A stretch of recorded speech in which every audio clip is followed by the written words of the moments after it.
말씀은 로마서 3장 1절에서 8절까지 말씀입니다.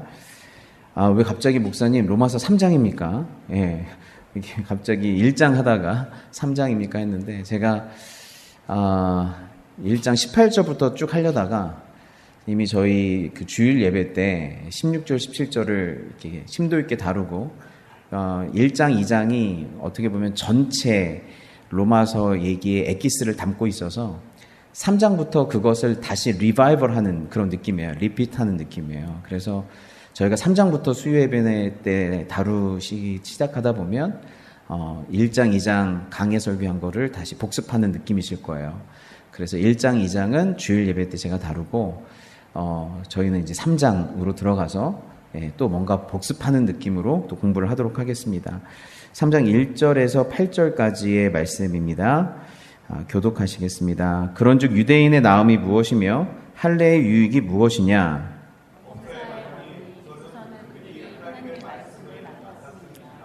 어떤 자들이 믿지 아니하였으면 어찌하리요? 그 믿지 아니함이 하나님의 믿부심을 패하겠느냐?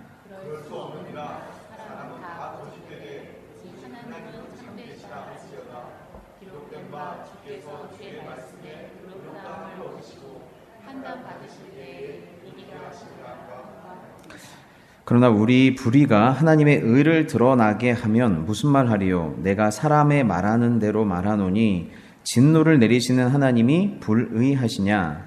결코 그렇지 아니하니라. 강에 유하며 하나님께서 어찌 세상을 심판하시리요? 그러나 나의 거짓말로 하나님의 참되심이 더 풍성하여 그의 영광이 되었다면 어찌 내가 죄인처럼 심판을 받으리요? 또는 그러면 선을 이루기 위하여 악을 행하자 하지 않겠느냐? 어떤 이들이 이렇게 비방하여 우리가 이런 말을 한다고 하니 그들은 정죄 받는 것이 마땅하니라. 아멘. 오늘 읽은 로마서 3장 1절에서 8절까지는 사실 생각보다 굉장히 어려운 구절이에요. 고데트라고 하는 신학자에 의하면 이 구절은 아마도 로마서에서 가장 어려운 문단 가운데 하나일 것이다 라고 주장을 했습니다. 그러니까 왜냐하면 1절부터 8절까지의 사이에서 네 가지의 질문이 속사포처럼 나와요. 이러면 어떡하겠느냐? 이러면 어떡하겠느냐? 마치 바울이 복음을 비방하는 자들의 입장에서의 어떤 비방처럼 비방 섞인 그런 질문들, 아주 날카로운 질문들이고 마치 바울이 예전에 사울이었을 때 아주 바리새파였잖아요. 그런 사울 입장에서도 할 수 있을 법한 그런 질문들이에요. 그래서 복음의 교리, 복음이 갖고 있는 그 진리에 대해서 이렇게 공격받을 수 있겠구나 하는 그러한 공격적 질문이 한 4개 정도가 있는 것이죠.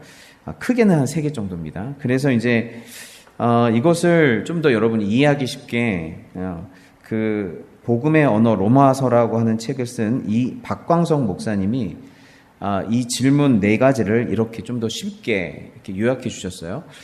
첫 번째 질문은 그렇다면 유대인이나 할례는 장점이나 유익이라고는 없는가? 그러니까 유대인들에게 뭐 유익은 없냐? 이렇게 했고 거기에 답변은 유익이 많다. 유대인들은 하나님 입에서 나온 말씀을 위임받았다 라고 얘기했고, 두 번째 질문은 그런데 유대인들 가운데 하나님을 믿지 않는 사람이 있다면 하나님이 신실하지 않으신 분이 되는 것이 아닌가라는 질문이에요. 그렇지 않다. 하나님이 사람이 거짓되지 하나님은 참되시다. 믿지 않는 그들이 잘못된 것이다. 세 번째는 그러면 그들의 불신앙한 불의가 하나님의 진노로 이어져 오히려 하나님의 의로우심을 드러내게 한다면 어떻게 되겠는가? 진노를 내리시는 하나님더러 불의하다고 할 수 있겠는가? 결코 그렇지 않다. 만일 그렇다면 하나님이 어떻게 세상을 심판하시겠는가? 질문사, 그러면 유대인들은 이렇게 말할 수 있다. 나의 거짓말로 인해 하나님의 참되심이 더욱 풍성하게 나타났고 오히려 그분께 영광이 되었다면 내가 죄인으로서 심판을 받아야 하는 것일까? 어떤 사람들은 하나님의 선을 이루기 위해 악을 행하자고 할 것이다. 믿지 않는 이들은 심지어 우리가 그렇게 주장하고 다닌다고 중상모략을 임삼고 헛소문을 퍼뜨리기도 한다. 하지만 이렇게 말하는 사람들은 전죄를 받게 될 것이다. 뭔 소리인지 모르겠죠? 그래서 다행입니다. 예. 저희가 읽었지만 뭔 소리인지 잘 모르겠어요.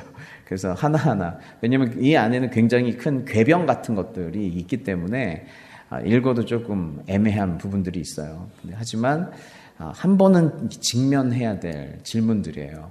그래서 오늘 이렇게 질문 하나하나부터 좀 따져볼게요. 첫 번째 질문은 유대인이나 할례는 장점이나 유익이라고는 없는가? 예. 유대인이 결국 실패한 것처럼 보이잖아요. 율법을 줬지만 실패했고 또 예수님 안 믿고 있으니까 그럼 유대인으로서의 장점은 없냐라고 물어봤더니 유익이 많다. 유대인은 하나님의 입에서 나온 말씀을 유인받았다. 말씀으로 보면 그런즉 유대인의 나음이 무엇이며 할례의 유익이 무엇이냐. 범사에 많으니 우선은 그들이 하나님의 말씀을 맡았음이니라 라고 되어 있습니다. 여기서 보면 우선은 이라고 되어 있어요. 우선은 이라는 말 뜻은 모든 것 중에서 첫째로 라는 뜻이에요. 그리고 여기서 우선은 해놓고 둘째, 셋째가 아니라 딱 우선 이것만 얘기했어요. 그러니까 모든 것 중에서 유대인들에게 갖고 있는 가장 큰 특권은 뭐냐면 하나님의 말씀을 맡았다는 거. 원래 그 2장에서는 하나님의 말씀을 가지고 있으면 뭐해 안 지키는데 그래서 이면적 유대인은 외적인 유대인이 중요한 게 아니라 내적 유대인이 중요한 거야 라고 이렇게 엄청 비판했어요. 그리고 나서 너무 비판받으니까 유대인들이 지금 너무 그럴 거 아니에요. 그러니까 조금 이렇게 풀어줘요. 그래도 유대인이 낫지. 유대인들은 하나님의 말씀을 맡았잖아. 근데 그게 가장 중요한 거잖아. 그 모든 것 중에서 가장 첫째로 가장 중요한 건 하나님의 말씀을 맡았다는 것. 이 말씀 안에 언약도 있고 하나님의 성품도 있고 뭐 하나님의 어떤 약속을 이루신 스토리들도 있고 뭐 많이 있죠. 그런데 여기서 중요하게 보셔야 될 건 뭐냐면 하나님의 말씀을 맡았다는 거예요. 위탁받았다는 거예요. 그것은 뭐냐면 하나님의 말씀을 소유했다라는 게 아니에요. 하나님의 말씀을 가지고 있는 것만으로도 이들은 특권의식에 막 넘쳐나서 그것 자체를 그냥 구원의 표로 여겼어요.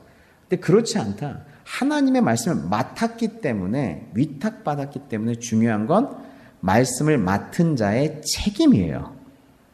그래서 여기서 중요한 건 맡았기 때문에 그것에 대해서 책임을 질 필요가 있어요. 청지기처럼. 맡은 거기 때문에 그래요. 그래서 말씀을 맡은 유대인들은 어떠한 책임이 있는가라고 보면 첫 번째로는 말씀을 잘 보존하고 전수할 책임이 있어요. 하나님의 말씀을 잘 보존하고 전수할 책임. 두 번째는 말씀을 잘 해석하고 또 말씀을 선포하고 가르칠 책임이 있어요. 잘 해석해야 돼요. 세 번째는 말씀에 순종하며 살아가야 될 책임이 있어요. 그리고 네 번째 가장 중요한 책임이 있는데 그 책임이 무엇인가? 그것은 예수님이 말씀해 주셨어요. 그것은 요한복음 5장에 보면 그 말씀이 너희 속에 거하지 아니하니 이는 그가 보내신 이를 믿지 아니함이라. 예수님을 믿지 않는다면 말씀이 우리 속에 거하지 않는데요. 너희가 성경에서 영생을 얻는 줄로 생각하고 성경을 연구하거니와 이 성경이 곧 내게 대하여 증언하는 것이니라 그래요.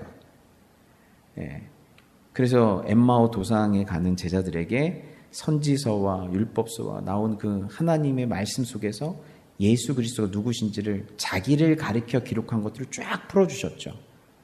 그래서 하나님의 말씀을 맡은 자들에게 있어서 가장 중요한 책임은 이 성경이 내게 대하여 증언하는 것이기 때문에 이 성경을 통해서 이렇게 살면 안 돼, 이렇게 살아야 돼, 이렇게 살아야 복받아, 이렇게 살면 지옥 가, 이런 율법적인 선악을 판단하고 율법적 기준을 막 쌓는 것이 중요한 것이 아니라 교훈을 찾는 게 중요한 게 아니라 무엇을 찾는 게 중요해요? 예수님을 찾는 게 중요한 거예요.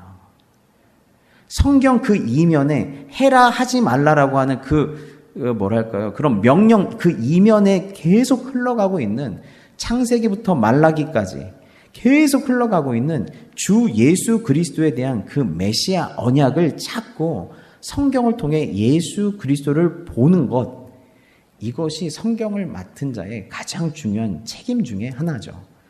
그런데 그 책임에 있어서 이들이 굉장히 실패를 했다라고 볼 수가 있습니다. 그래서 맡은 것보다 더 중요한 것은 그 성경을 맡아서 그 안에서 예수 그리스도를 발견하고 만나는 것이죠.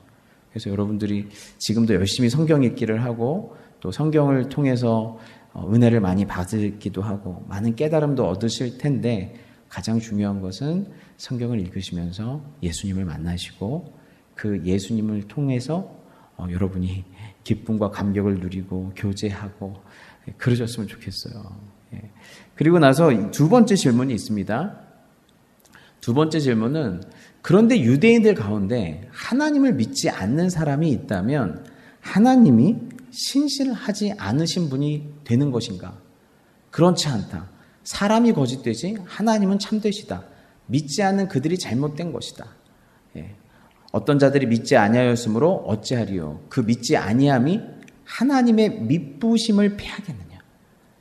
그러니까 이 결국 구약의 말씀인 것이죠. 이 구약의 말씀을 통해서 그 유대인들이 구약의 말씀을 갖고 그 안에 하나님의 약속도 있고 언약도 있고 예수 그리스도도 있는데, 이들이 이 말씀을 통해서 결국 자기들의 죄를 깨닫고, 우리는 예수 그리스도의 언약, 메시아 언약을 붙들 수밖에 없구나라고 하면서 결국 믿음으로 나아가야 하는데, 많은 이들이 믿음으로 나아가지 않고 있는 거예요. 여전히 율법을 붙들고 있고 율법을 소유한 것으로, 그리고 또 내가 율법을 다 이루겠다, 이 말씀을 다 이루어서 하나님 앞에 의롭다함도 받고 하나님의 언약도 성취하겠다. 그러니까 내 구원의 방법으로 또 구원의 표로 여전히 율법을 붙들고 있다면 예수님을 안 믿고 있는 거 아니냐, 메시아 언약을 안 붙들고 있는 거 아니냐. 그러면 그들은 실패한 것이죠. 그럼 그들은 결국 그렇게 실패한다고 하면 하나님이 그들에게 신실하지 않는 것이 아니냐. 이스라엘의 실패는 곧 이스라엘을 선택한 하나님의 실패고, 결국 하나님이 신실하게 끝까지 그들을 데리고 가서 결국 구원받게 하고 결국 예수 믿게 하고 이랬어야 되는데, 그렇지 않다고 하면 그건 하나님의 미쁘심을 패하는 일이 아니냐. 하나님의 미쁘심이 무효화되다, 쓸모없게 되다, 이런 뜻이거든요. 패하게 된다. 그러니까 하나님이 중간에 미쁘심을 포기하셨든지 아니면 결국 하나님은 신실하지 않다라는 것, 이스라엘에게 끝까지 신실하지는 못했다라고 결정된 건 아니냐. 결국 율법으로 시작해서 율법으로 끝난다면, 그랬더니 4절에 그럴 수 없느니라. 사람은 다 거짓되되 오직 하나님은 참되시다 할지어다. 기록된 바 주께서 주의 말씀에 의롭다함을 얻으시고 판단 받으실 때에 이기려 하심이라 함과 같으니라 라고 되어 있습니다. 그런데요, 오늘의 말씀의 주제는 사실 3절에 있어요. 그들의 믿지 아니함이 하나님의 미쁘심을 패하겠느냐, 하나님의 신실하심을 무효화시킬 수 있겠느냐. 이 말에 오늘의 핵심이 있는데요. 그들이 하나님의 율법을 열심히 지키는데 실패를 해요. 그리고 하나님의 말씀에 순종하는데 역사적으로도 그렇고 행위적으로도 그렇고 계속 실패를 합니다. 그러면 실패를 할 때마다 하나님은 봐봐, 나와 너와 맺은 언약, 이걸 옛 언약이라고 하는데, 이 옛 언약은 이들이 출애굽해서 시내산에서 십계명 돌판받고 나서 맺었던 언약을 저희가 옛 언약이라고 그래요. 그 옛 언약을 행위 언약이라고도 하고, 이 옛 언약은 너와 내가 둘 다 신실해야 돼요. 하나님은 말씀을 주시고 그 말씀에 대해서 사람은 어떻게 돼요? 그 말씀에 반응하여 순종해야 돼요. 그러니까 서로 언약의 대상자들이 서로가 서로 그 언약에 신실해야만 언약이 성취가 되는 것이 옛 언약이에요. 그런데 하나님은 이들이 그 하나님의 언약에 매번 실패할 때마다 어떻게 하셨냐면 새 언약을 주셨어요. 네, 새 언약을 주셨어요. 새 언약을 주시고 그 새 언약 안에 메시아 언약을 담아서 주셨어요. 그러면서 그 새 언약을 바라보게 하고 소망하게 하고 자기의 실패를 인정하고 새 언약을 바라보도록, 믿음으로 바라보도록 계속 신실하게 인도를 해 주셨어요.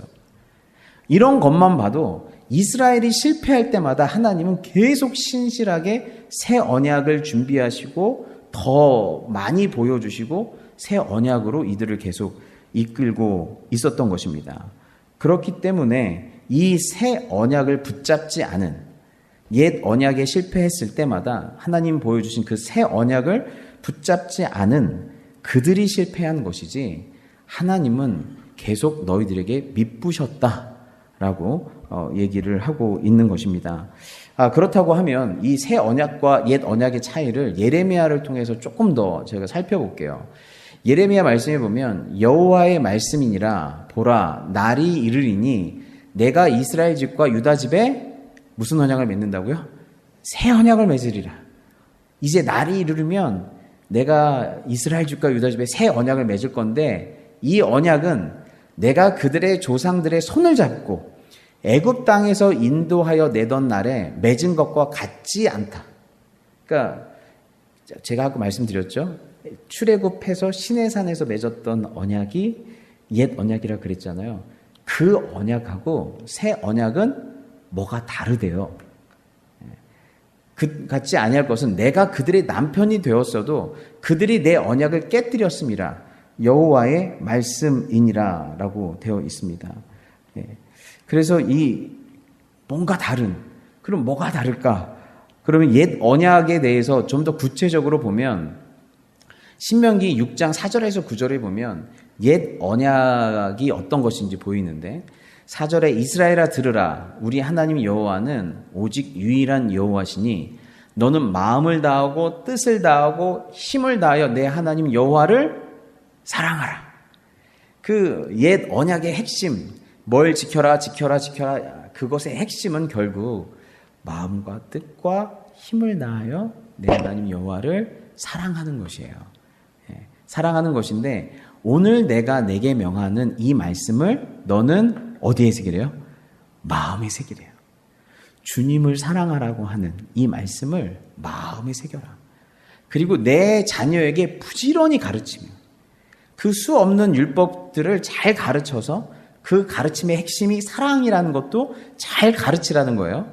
그리고 집에 앉아 있을 때든지 길을 갈 때든지 누워 있을 때든지 일어날 때든지 이 말씀을 강론하래요. 이게 마음에 새기는 방법 중에 하나예요. 외부에 있는 말씀을, 밖에 있는 말씀을 어떻게 해요? 내 마음 안으로 들어오게 하라는 거예요. 하나님의 말씀이 지금 네 밖에 있는데 밖에 있는 말씀을 네 안으로 들어오게 해라. 어떻게 하냐면 네 마음판에 아예 새겨라. 너 자체가 십계명 돌판처럼, 십계명 돌판처럼 여기에다 막 새기라는 거예요. 여기에다 새기라는 거예요. 어떤 분이 저한테 그랬어요. 목사님, 저는 태생적으로 감사가 안 드네요. 모든 걸 볼 때마다 부정적인 생각이 먼저 들고, 다른 사람이 칭찬할 때마다 아이고 뭐 그게 칭찬할 거야. 다른 사람이 막 긍정적으로 볼 때마다 자기는 부정적인 게 생각난다고 그래요. 근데 어떤 사람은 또 반대예요. 어떤 사람은 정수기 같아서 아무리 부정적인 말을 해도 항상 좋게 듣는 사람도 있어요. 그래서 어떤 부모가 아이한테 지푸라기를 선물을 주니까 엄마가 나한테 지푸라기를 선물 주더니 조만간 말을 사주려나 봐. 뭐 그러는 거예요. 어떤 사람은 그런 사람이 있어요. 어떤 사람은 죽어도 뭐가 안 돼. 감사가 안 돼. 감사가. 그래가지고 그랬더니, 그런 얘기를 했더니 그 얘기를 들은 어느 목사님이 그런 거예요. 당신은 정말 감사를 한다는 건 뇌에 회로를 하나 새기는 것과 같을 거다. 당신한테는. 그 감사 회로가 없으니까. 당신의 마음에 감사의 물줄기를 하나 새기는 것 같을 거다. 하지만 그 돌판에다가, 그 아무것도 없는 그 팍팍한 그 마음 돌판에다가 감사의 회로와 감사의 물줄기를 새긴다면 그거는 잘 없어지지 않게 될 것이다. 그러니까 계속 새기세요. 이런 말씀을 했어요. 그래서 그분이 진짜 열심히 노력했는데 진짜 감사의 삶이 됐을까요? 제가 볼 때는 아직 안 된 것 같아요. 되게 어려워요. 되게 어려워요. 새기는 게.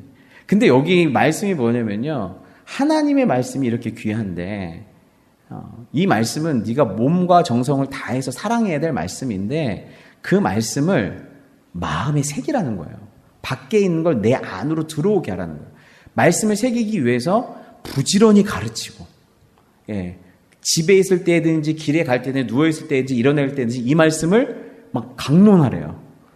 막 가르치고 강론하고 또 너는 그것을 내 손목에 매어 기호를 삼으며 내 미간에 붙여 표로 삼고 내 집 문설주와 바깥문에 기록할지라.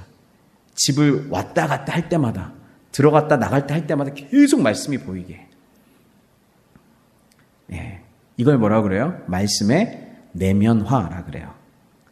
말씀을 네 안에 거하게 해라. 말씀이 네 안에 살아있게 해라. 내면화시켜라 하나의 말씀을. 그래서 어쩌다 한번 생각나면 지키는 말씀이 아니라 그 말씀이 네가 되게 해라. 그렇게 내면화시키라고 말씀을 하고 있는 것입니다. 그런데 어떻게 되냐면요. 31절에 이렇게 노력을 했는데 31절에 여호와의 말씀이라 보라 날이 이르리니 내가 이스라엘 집과 유다 집에 새 언약을 맺으리라. 이 언약은 내가 그들의 조상들의 손을 잡고 애굽 땅에서 인도해 내던 날에 맺은 것과 같지 아니할 것은 내가 그들의 남편이 되었어도 그들이 내 언약을 깨뜨렸습니다. 그렇게 돼 있어요.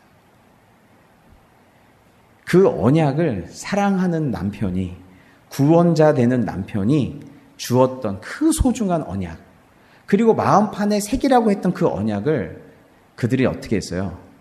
깨뜨렸어요. 십계명 돌판이 깨진 것처럼 하나님 앞에서 나는 하나님의 언약을 기쁘게 순종하지 않는 자로 하나님의 언약을 잘 지키고 싶은 마음이 없는 자로 심지어 열심히 지키려고 해도 내면화가 안 되는 자로 깨져버린 거예요.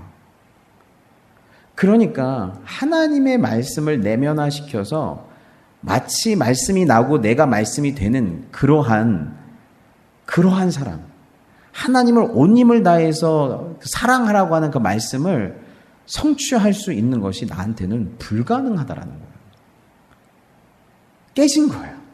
내 안에서도 깨지고 밖에서도 깨져버리는 것이죠. 그래서 결국에는 하나님께서는 이 말씀, 율법, 구약의 하나님의 율법을 주신 것, 네 마음에 한번 새겨봐 라고 주셨던 이것은 실패했어요.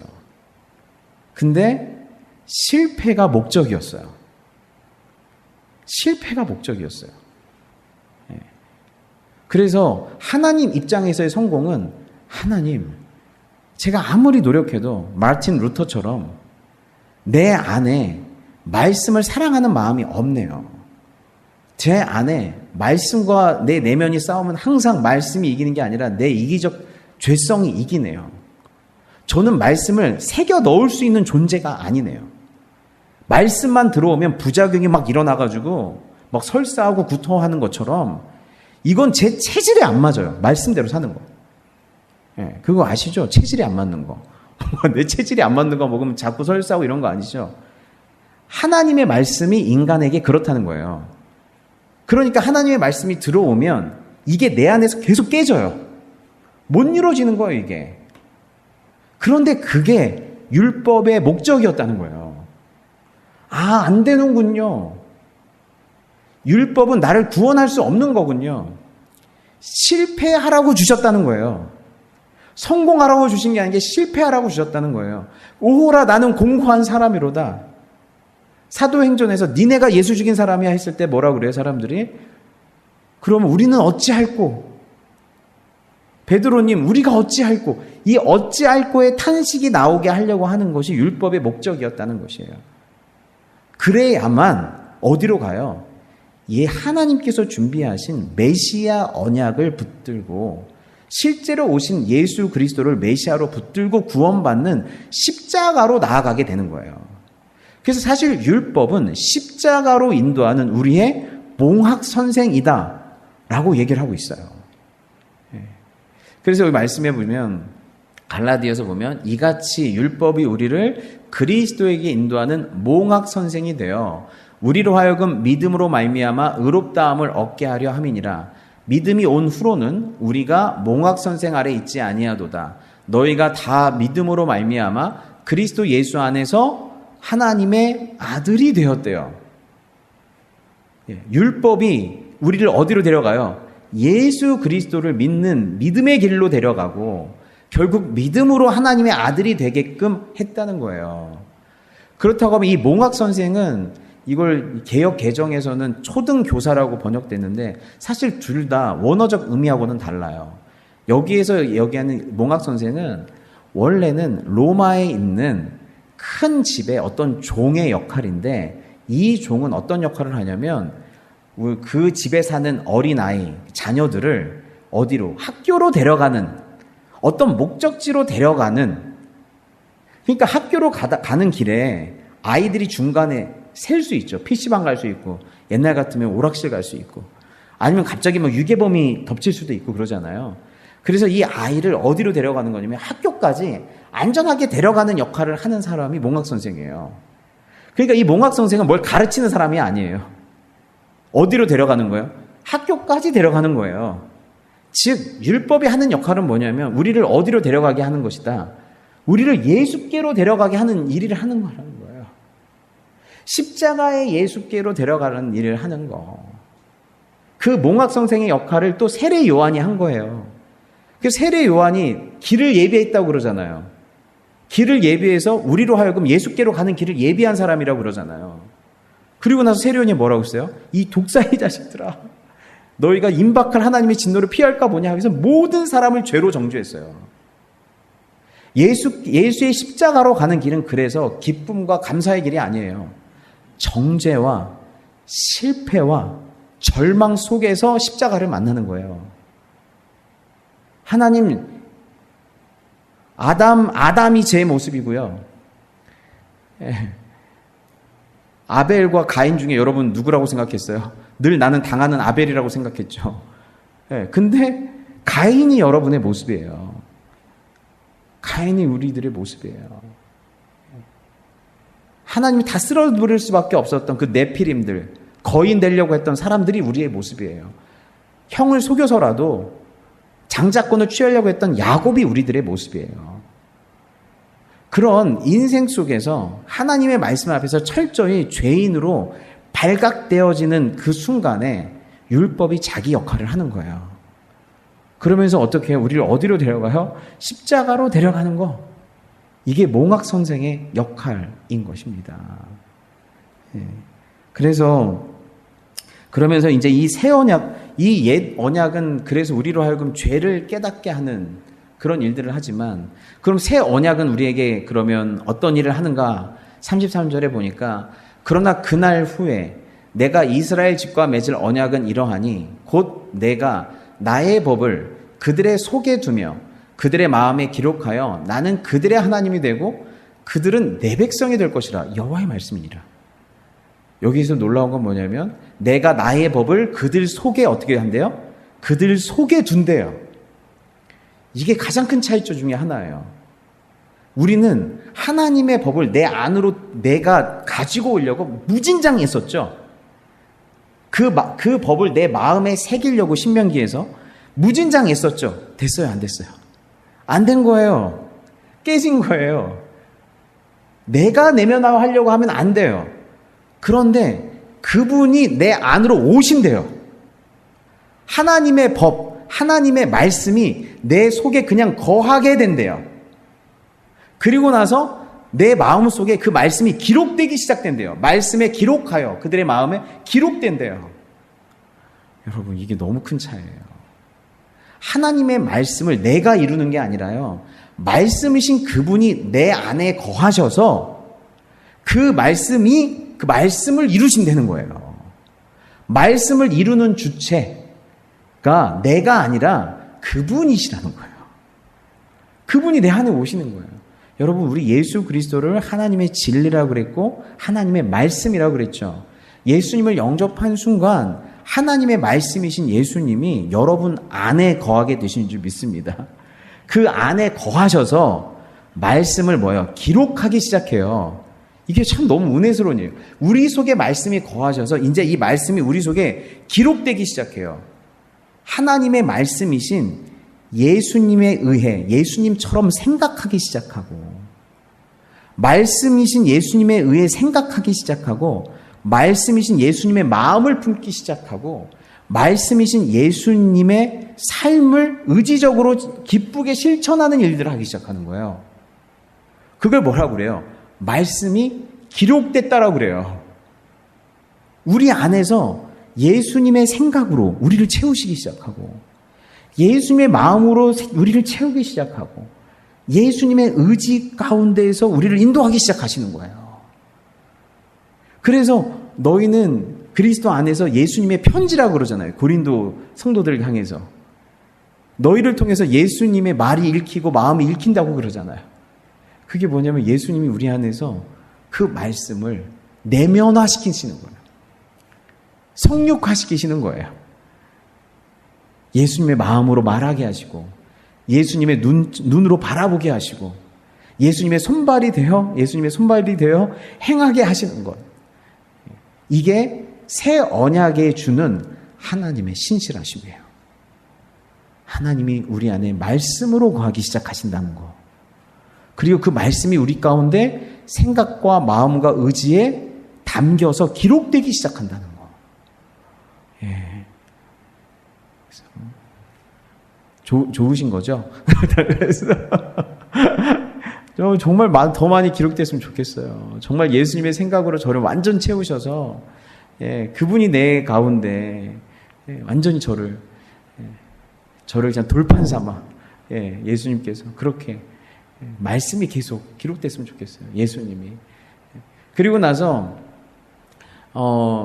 두 번째로는 내가 그리스도와 함께 십자가에 못 박혔나니 그러지 이제는 내가 사는 것이 오직 내 안에 그리스도께서 사시는 거예요. 이게 그리스도께서 사신다라고 하는 것입니다.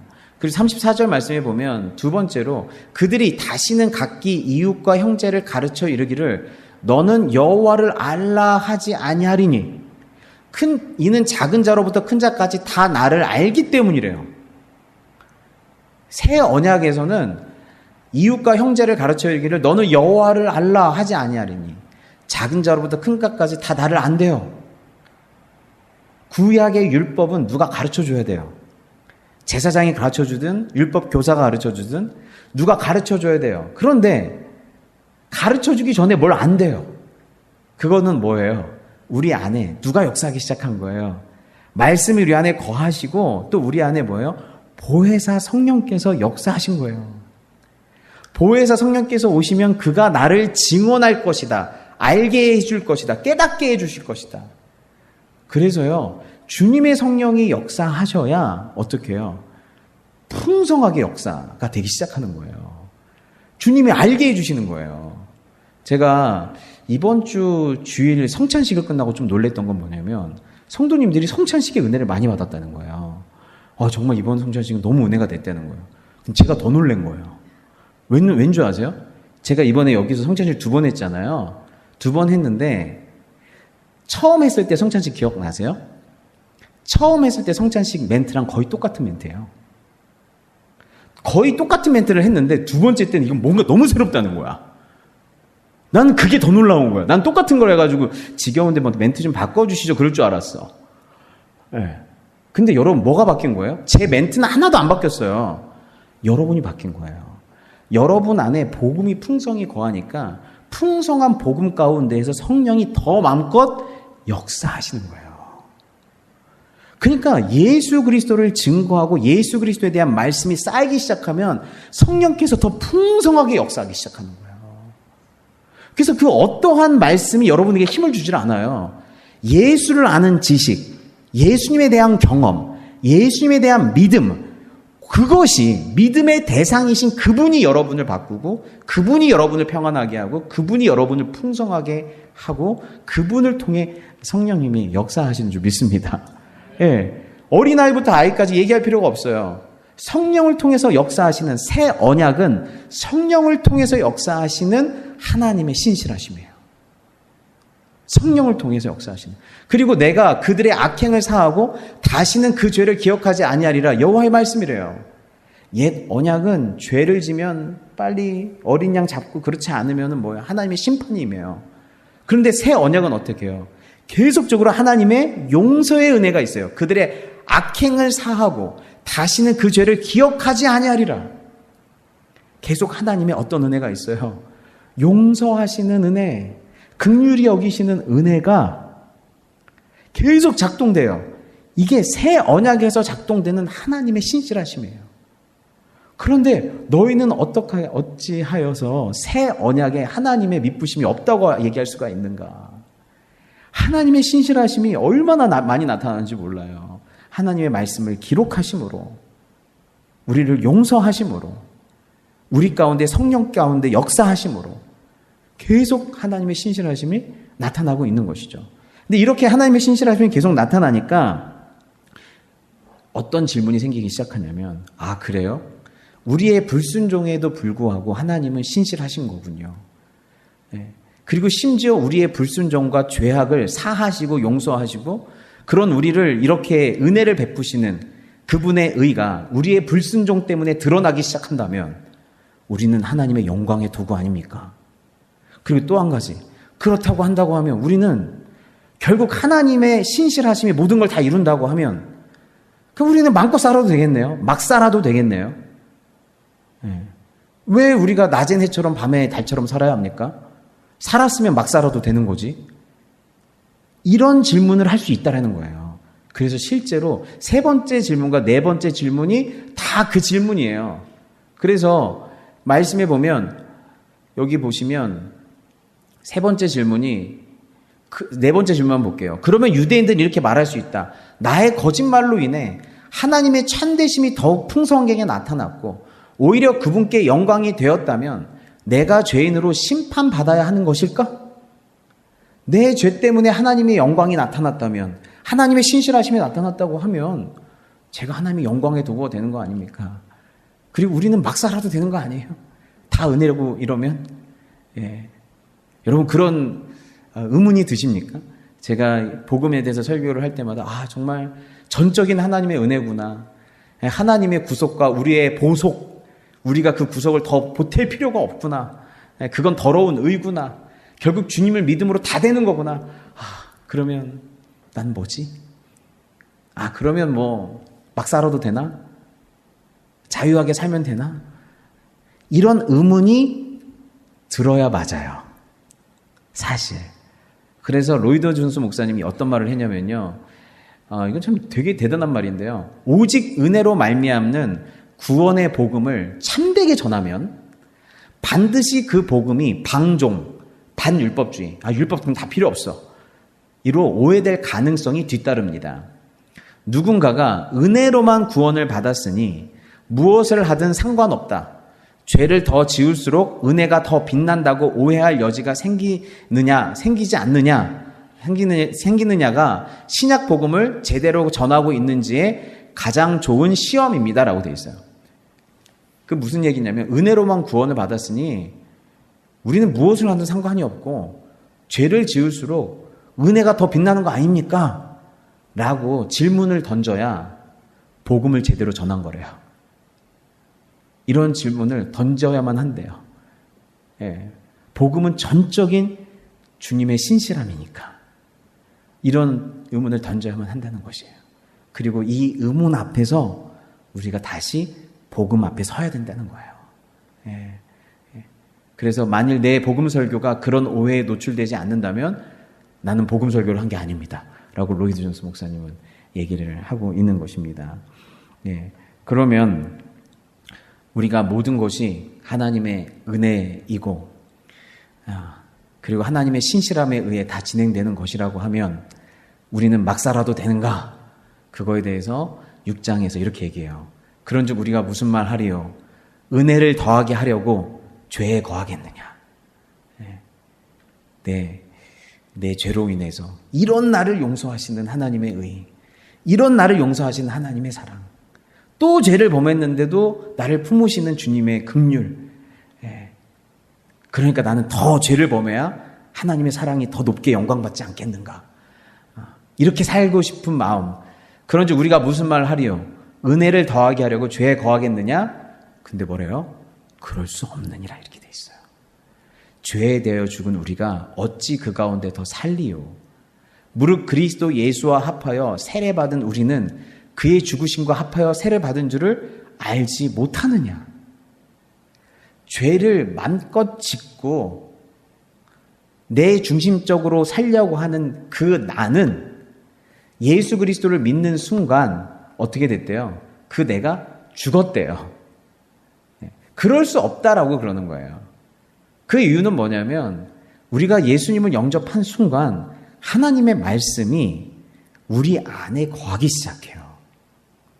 그리고 우리 안에 새로운 본성이 재창조되기 시작해요. 그러니까 예수님을 믿었다는 것 자체가 새로운 피조물이 되는 일이에요. 그럼 우리는 새로운 본성이 있는데 그 새로운 본성은 하나님의 은혜를 악으로 갖고 싶지 않은 본성이에요. 죄는 하나님의 은혜도 악으로 갚아요. 하나님의 선물도 죄로 갚아요. 그런데 새로운 본성은 하나님의 은혜를 감사함으로 하나님의 은혜에 대해서 아름답고 선하게 반응하고 싶은 그 은혜로우신 하나님을 나도 더 사랑하고 싶은 은혜 준 분한테 더 은혜를 베풀고 싶은 제가 그런 걸 언제 느꼈냐면 군대에 있을 때요.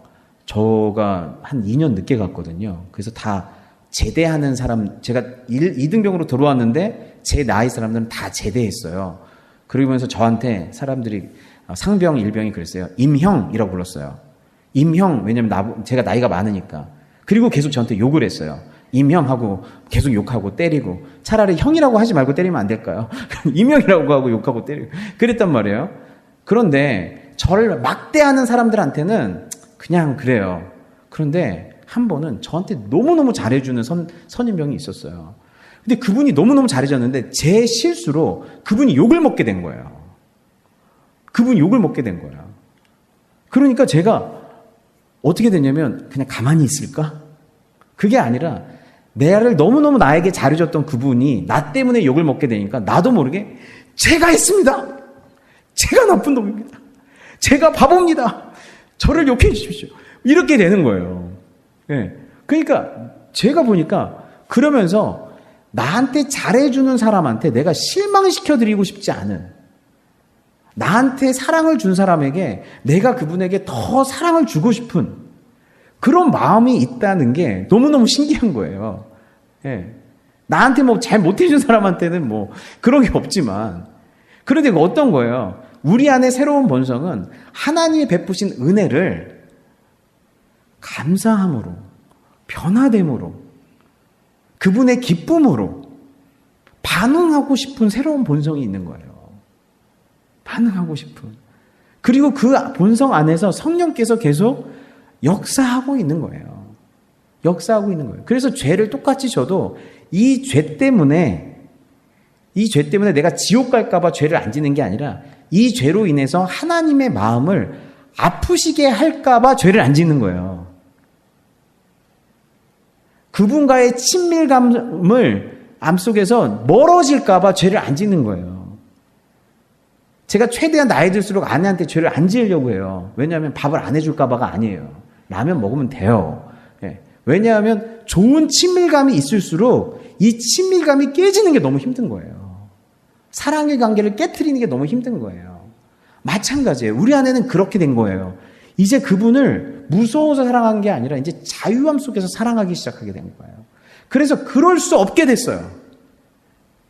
내가 주님 때문에 살았는데 그러니까 막 살자가 안 나오는 거예요. 주님 때문에 살았기 때문에 이제 낮엔 해처럼 밤엔 달처럼 정말 그렇게 살고 싶은 마음이 올라오기 시작한 거예요. 그럴 수 없느니라. 이것이 우리의 고백인 줄을 믿습니다. 우리의 회개가 바뀌었고 우리의 순종이 바뀌었고 이제 주님께서 날 살리셨으니 더 주님의 사랑 가운데 살고자 하는 마음, 즉 주님의 신실함 안에서 나도 신실하고 싶은, 나도 하나님 앞에 신실한 자가 되고 싶은, 막 살 자가 아니라 새 언약이 갖고 있는 하나님의 신실함을 계속 경험하다 보면 어느 순간 우리도 어떻게 해요? 하나님 앞에서 신실하고 싶고 우리 형제 자매들에게도 신실하고 싶은 새 언약의 백성이 되는 줄 믿습니다. 아멘. 기도하겠습니다.